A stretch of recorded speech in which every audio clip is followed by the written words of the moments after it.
do that. All right, so I don't know how long that'll stay on, but we can try to film. So we were finishing up in the first session in the Augsburg book, the handout that you have. We were looking at session 1. I think we're looking at the resurrection of Jesus as a miracle.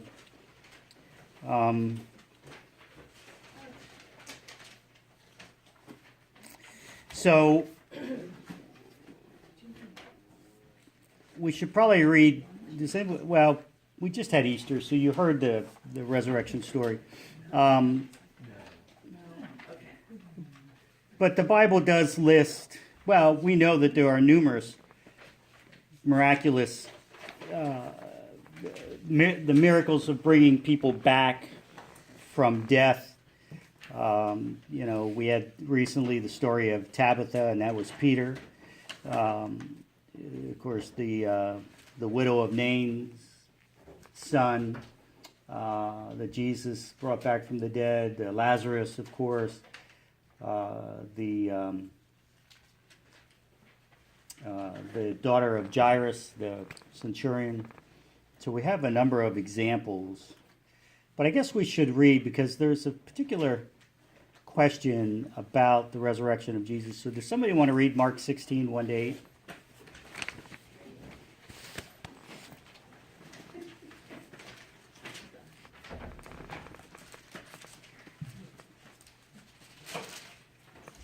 Where's Donna, our reader? Oh, no. Hi, Jenny. There she is. Where's my... It's on the table there in that basket. Oh, I thought it was... Mark 16, 1-8. When the Sabbath was over, Mary Magdalene and Mary, the mother of James and Salome, bought spices so that they might go and anoint him. And very early on the first day of the week, when the sun had risen, they went to the tomb. They had been saying to one another, "Who will roll away the stone for us from the entrance to the tomb?" When they looked up, they saw that the stone, which was very large, had already been rolled back. As they entered the tomb, they saw a young man dressed in a white robe, sitting on the right side, and they were alarmed. But he said to them, "Do not be alarmed. You are looking for Jesus of Nazareth, who was crucified. He has been raised. He is not here. Look, there is the place they laid him. But go tell his disciples and Peter that he is going ahead of you to Galilee. There you will see him, just as he told you." So they went out and fled from the tomb, for terror and amazement had seized them, and they said nothing to anyone, for they were afraid. How far? That's it, 1-8. And then, let's see. Having heard that, does somebody want to read Acts 9, 36 to 42?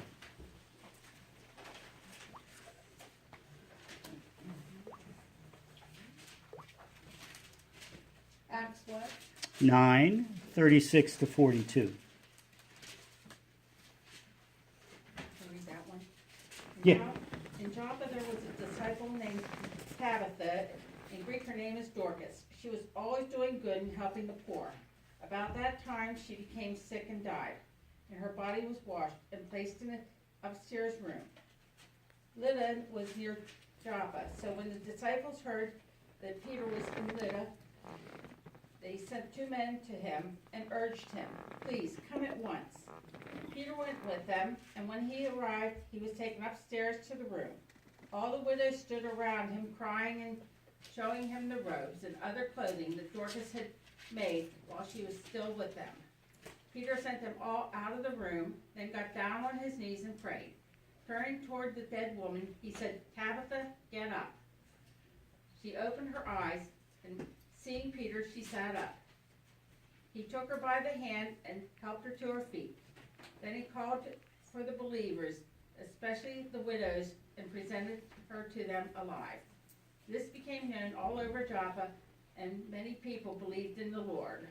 So how does the resurrection story, the raising of, this is a question that it's posed in here, differ from the other raising from the dead, like Peter, the story of Peter and Tabitha? If you remember the story of the especially the Jairus's daughter, being raised, that almost exactly matches Peter and Tabitha, which it comes out of the book of Luke, and there's some reasons why they're so similar in terms of how they're told. But if you were thinking about the resurrection of Jesus coming back from dead to life, and the other people that are raised from the dead, how does the miracle of Jesus differ? Somebody did it, or the other ones, like, There's like an intermediary. Right. But you don't know. I mean, I guess God did it, Jesus, whatever, but. Right. Well, Peter knelt and prayed, right? Where Jesus and the daughter, he just simply, once he ushers people out, he grabs her by the hand or says, "Get up," right? So either it's Jesus working through Peter, or Jesus working through someone else, or it's Jesus, right? Reaching out, touching. You have the similarity of asking, telling people to leave the room.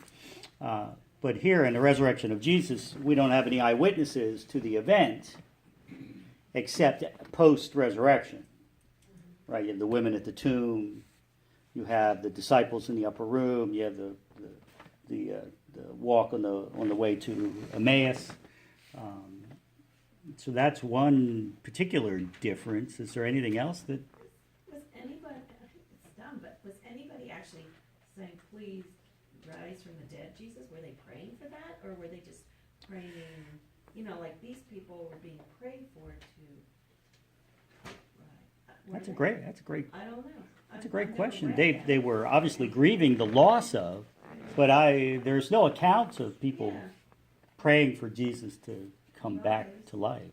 All they were worried about was how they gonna get that big rock out of them. Well, they were worried about. And they never, it's things that make you say, Mhm. How were they? how did that big rock get away? How But I mean, they always say that. Yeah, I know how the rocket moved, but what were the ladies planning on doing when they got there? They were gonna figure They're it out. going to They were anoint gonna They figure were it out. women, They, They were gonna pray for a miracle. Yeah. At the time of the actual miracle in each of the other cases, the body was right there in front of them, where Jesus was put in the tomb, everybody was gone.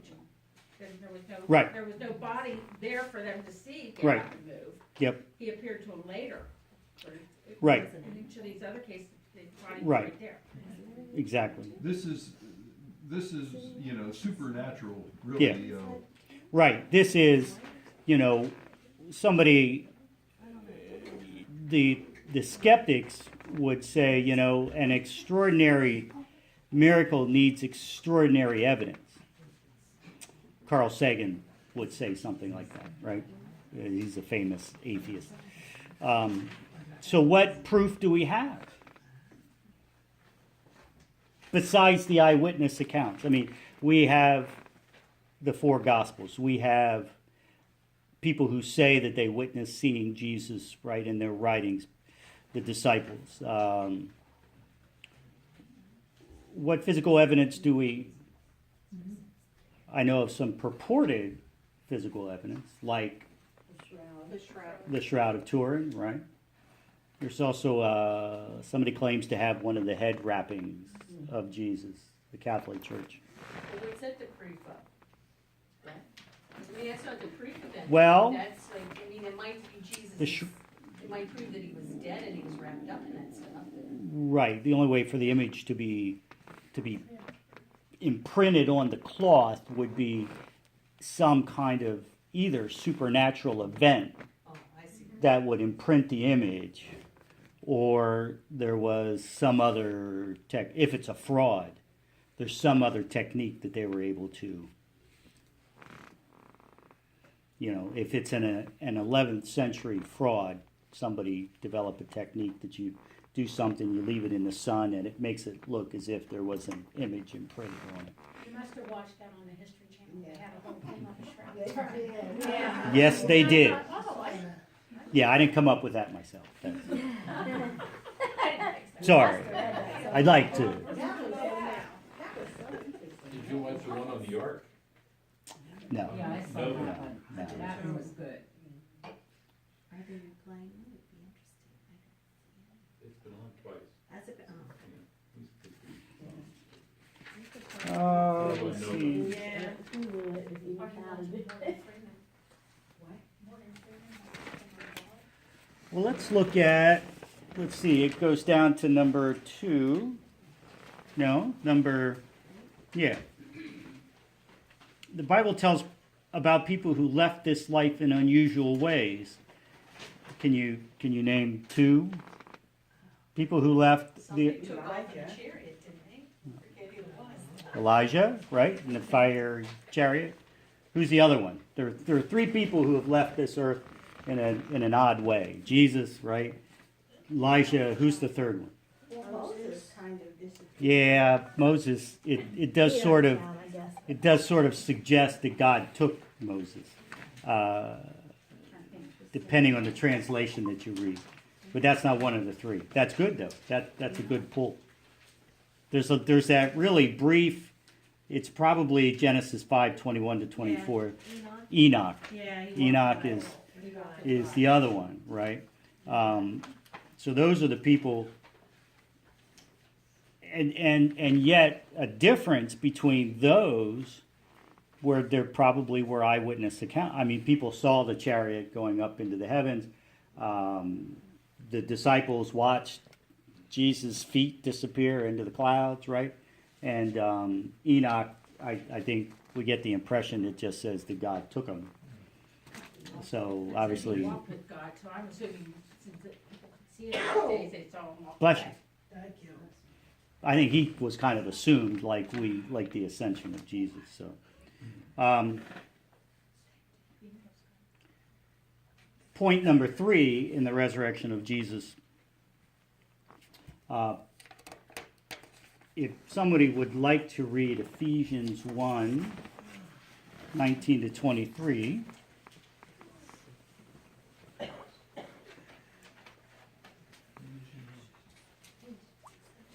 One. 19 to 23.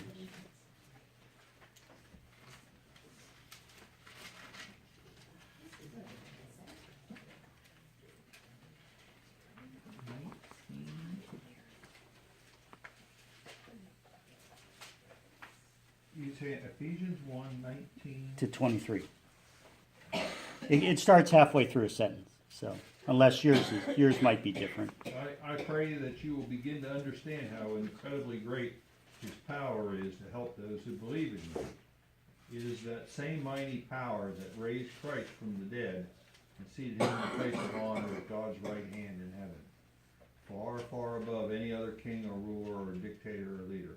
Yes, his honor is far more glorious than that of anyone else, either in this world or in the world to come. And God has put all things under his feet and made him the supreme head of the church, which is his body, filled with himself, the author and giver of everything everywhere. All right, so that's important. Read 23 again. Which is his body, filled with himself, the author and giver of everything everywhere. All right.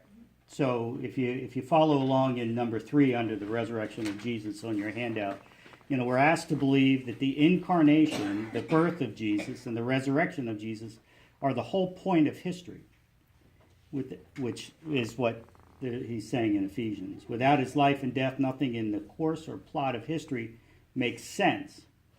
React then to this statement: to be a Christian, one must believe in the miraculous. Agree or disagree? Agree. I think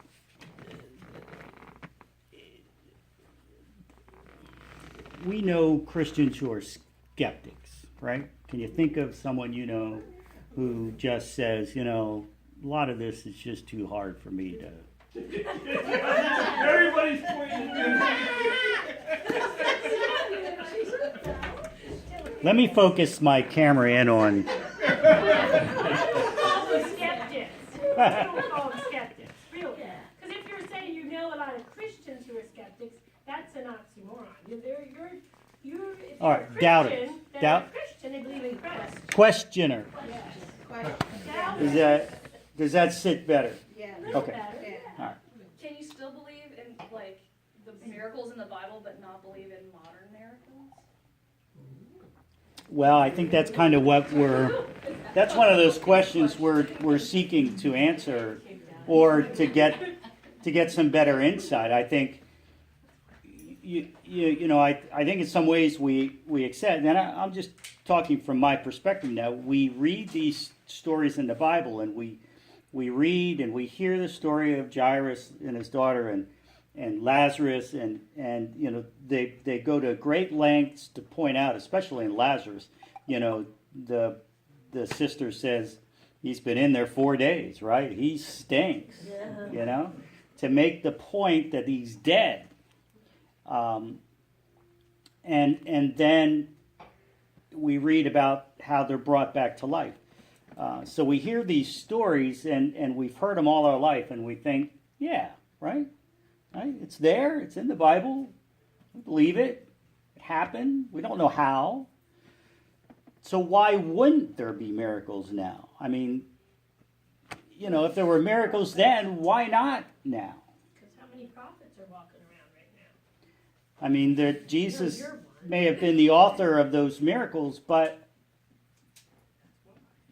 Jesus can still be the author of miracles today. So I think the problem for us is something we talked about last week. We hear so many things that make us skeptical about miracles, especially the televangelists or the people who throw that cane away, get up out of that wheelchair, they hit you on the head, you fall over, and you're healed. We are brought up to sort of be skeptical about modern day because we know so much about science. We know so much about how the world works. More so than in the time of Jesus. They were very superstitious. But we are told in the Bible, too, to beware of false prophets. Right. So I think that's why, But there are documented cases today where doctors said there was no hope. This person should not be alive, and now they can't even find cancer or whatever was killing them in them. So there have been modern miracles, and Sure. they're quite often attributed to the prayer of the people around them. So which is the doctor going to put on the chart? Miraculous healing or a miracle or...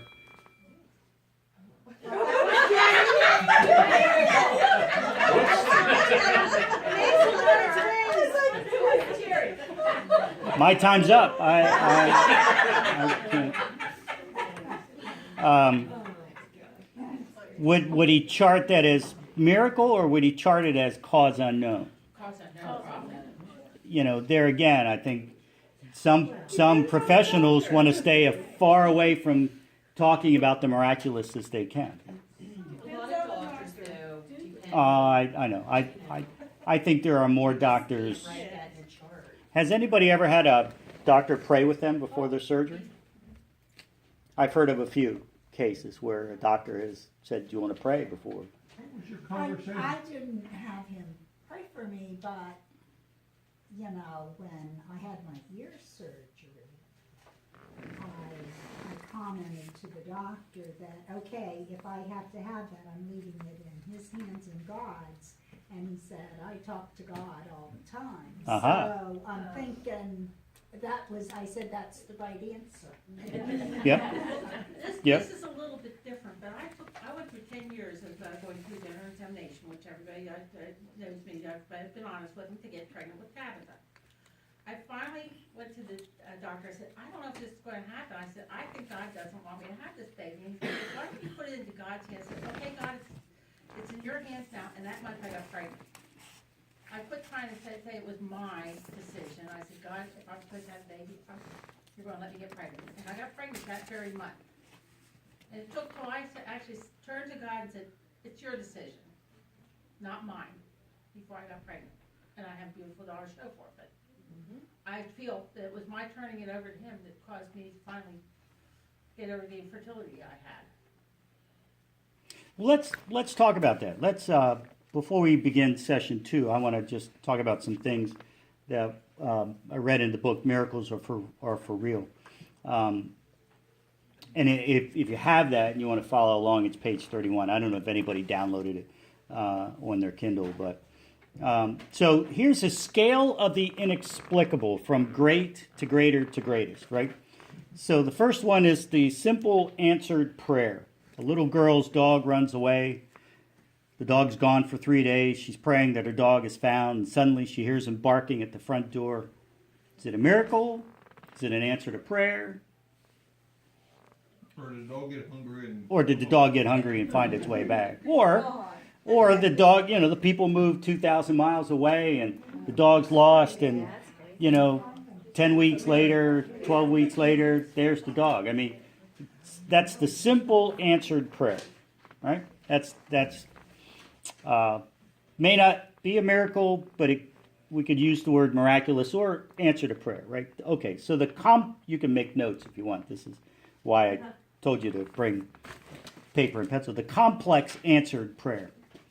Parents have a child who's on drugs. They have tried everything to help him. One day he disappears.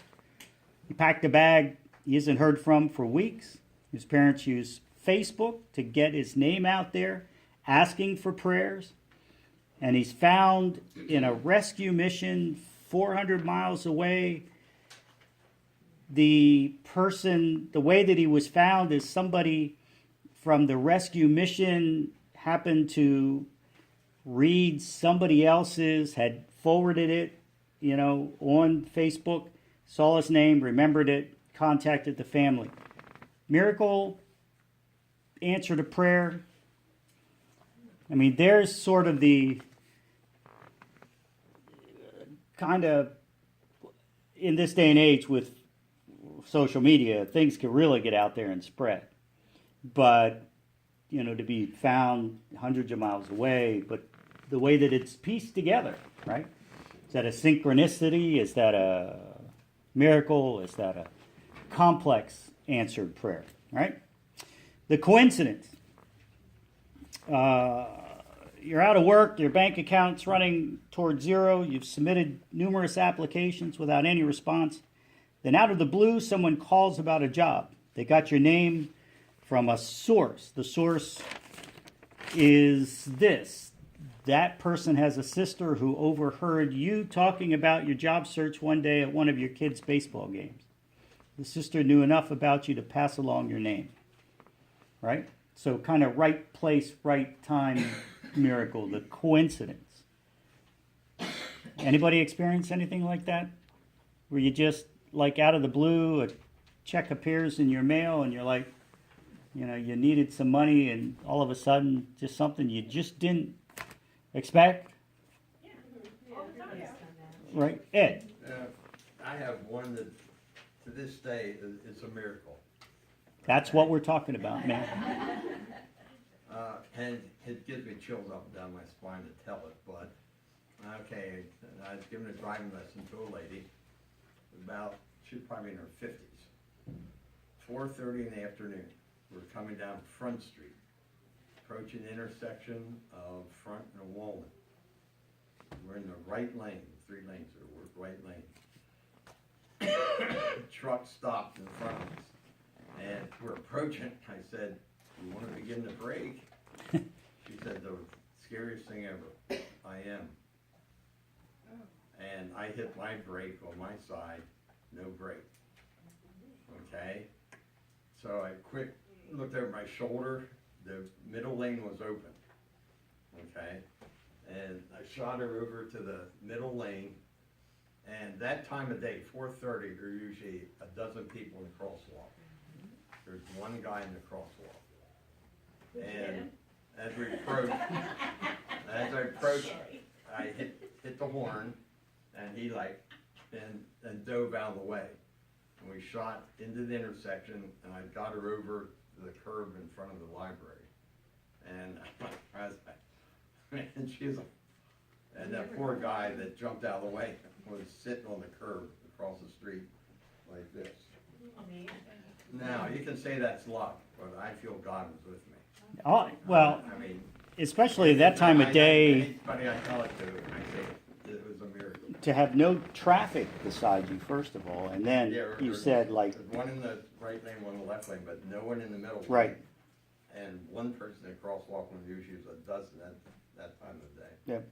yep, So I always felt that, you know, the only way I got through 36 and a half years teaching was God in the classroom with me. And, which I thanked him every day, at the end of the day, I always said a little prayer, thanking him for getting me through the day.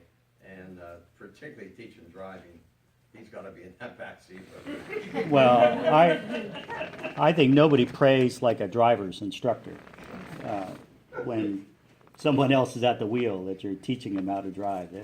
If you're not praying, I don't know. All right, so we talked about simple answered prayer, complex answered prayer, and the coincidence. Thanks for sharing, by the way, Ed. Here's against all odds, right? This is a story about my wife. You were adopted in New England. You now live in Camp Hill. You decide one day, after being told for years that your mother was a 13-year-old runaway, that because you would like to have children of your own, you want some real family history.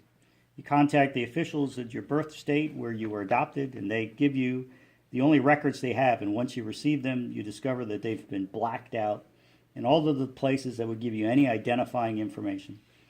So you've hit a brick wall, and in desperation, you turn to a search agency who will try to help. A few days later, unbeknownst to you, your birth mother walks into the same adoption agency to file papers to search for you. And the social worker gives your birth mother the name and number and search agency who contacts you the next day. You know, that happened to my wife. I mean, that's how she found her birth mother. And it's one of those, the only identifying information we had literally came with just everything blacked out.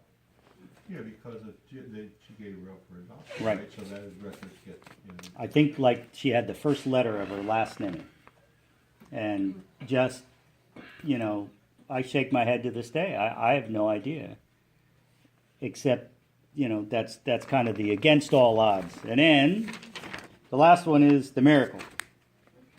These are events that defy scientific laws. What was the other one? We had the simple, Fritzies? against all odds. Oh, okay. And then finally the miracle, which is kind of what we're talking about, right? Like let's see, did we read the story of Jackie last week, the little girl who got, you know, right, and miraculously was healed in the helicopter ride to the hospital. All right. So let's see, we're going to do that. Let's go to session 2 then on your handout. Miracles of healing. Let's see, where's my white? I need the white phone. Nope, not that one. I need this one. Miracles of healing. Page 678. Obviously, healings were an important part of Jesus' ministry. I mean, as much as any other part of his ministry, healing was very important. And he didn't do it to seek glory for himself, right? He often gave credit to the faith and the trust of those whom he healed. He also frequently asked them to keep the story of their cure a secret. Why is that? Have you ever thought about that? Ever talked about that? Ever? A lot of people do exactly opposite to what they're told. Well, that is one of those things, right? You're using, right? What do they call that? Reverse psychology, right? For one thing, is sometimes if you tell a certain person that, they say, well, you know, maybe it just happened. They might think that you're crazy, or it just was something natural that just happened. They wouldn't think it was a miracle. It depends on who you're talking to. Right. Well, I think he wanted his ministry to be about more than just healing people. Yes, that is. You know, if it turned into an oil robbery, he's dead.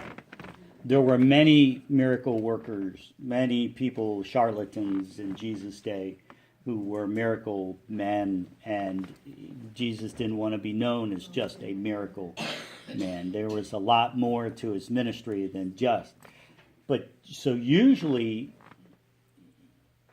you know, and John goes on to say, you know, Jesus did many other things that are not written in this book, right? We have to assume.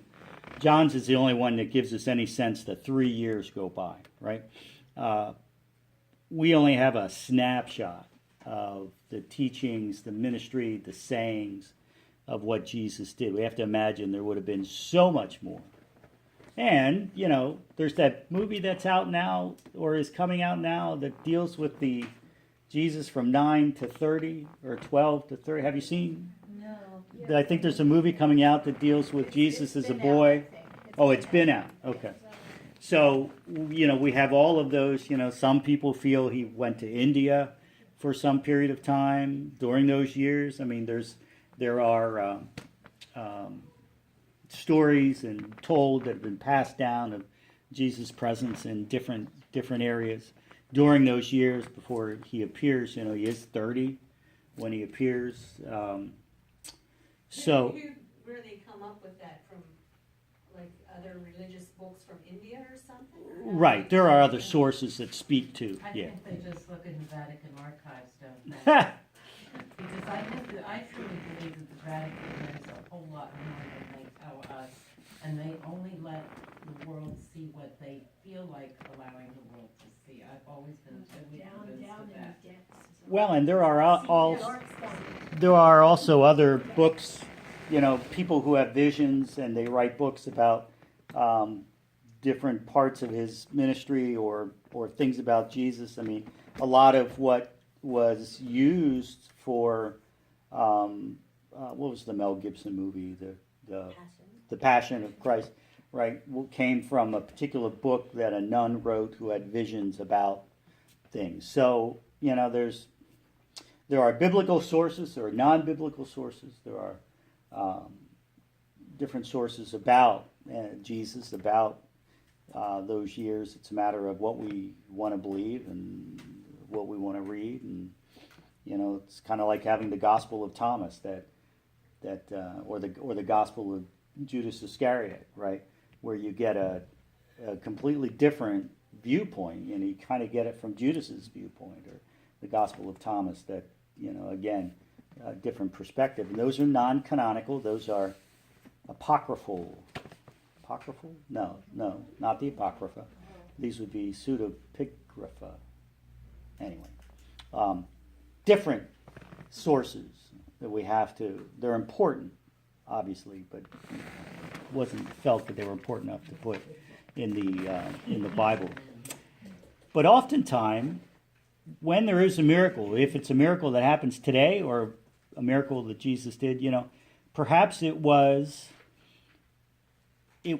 for the faith of the individual, or for, I mean, in Jesus' time, it just would have been, you know, maybe it's for those who do witness it in some manner or form, not to bring glory to Jesus, but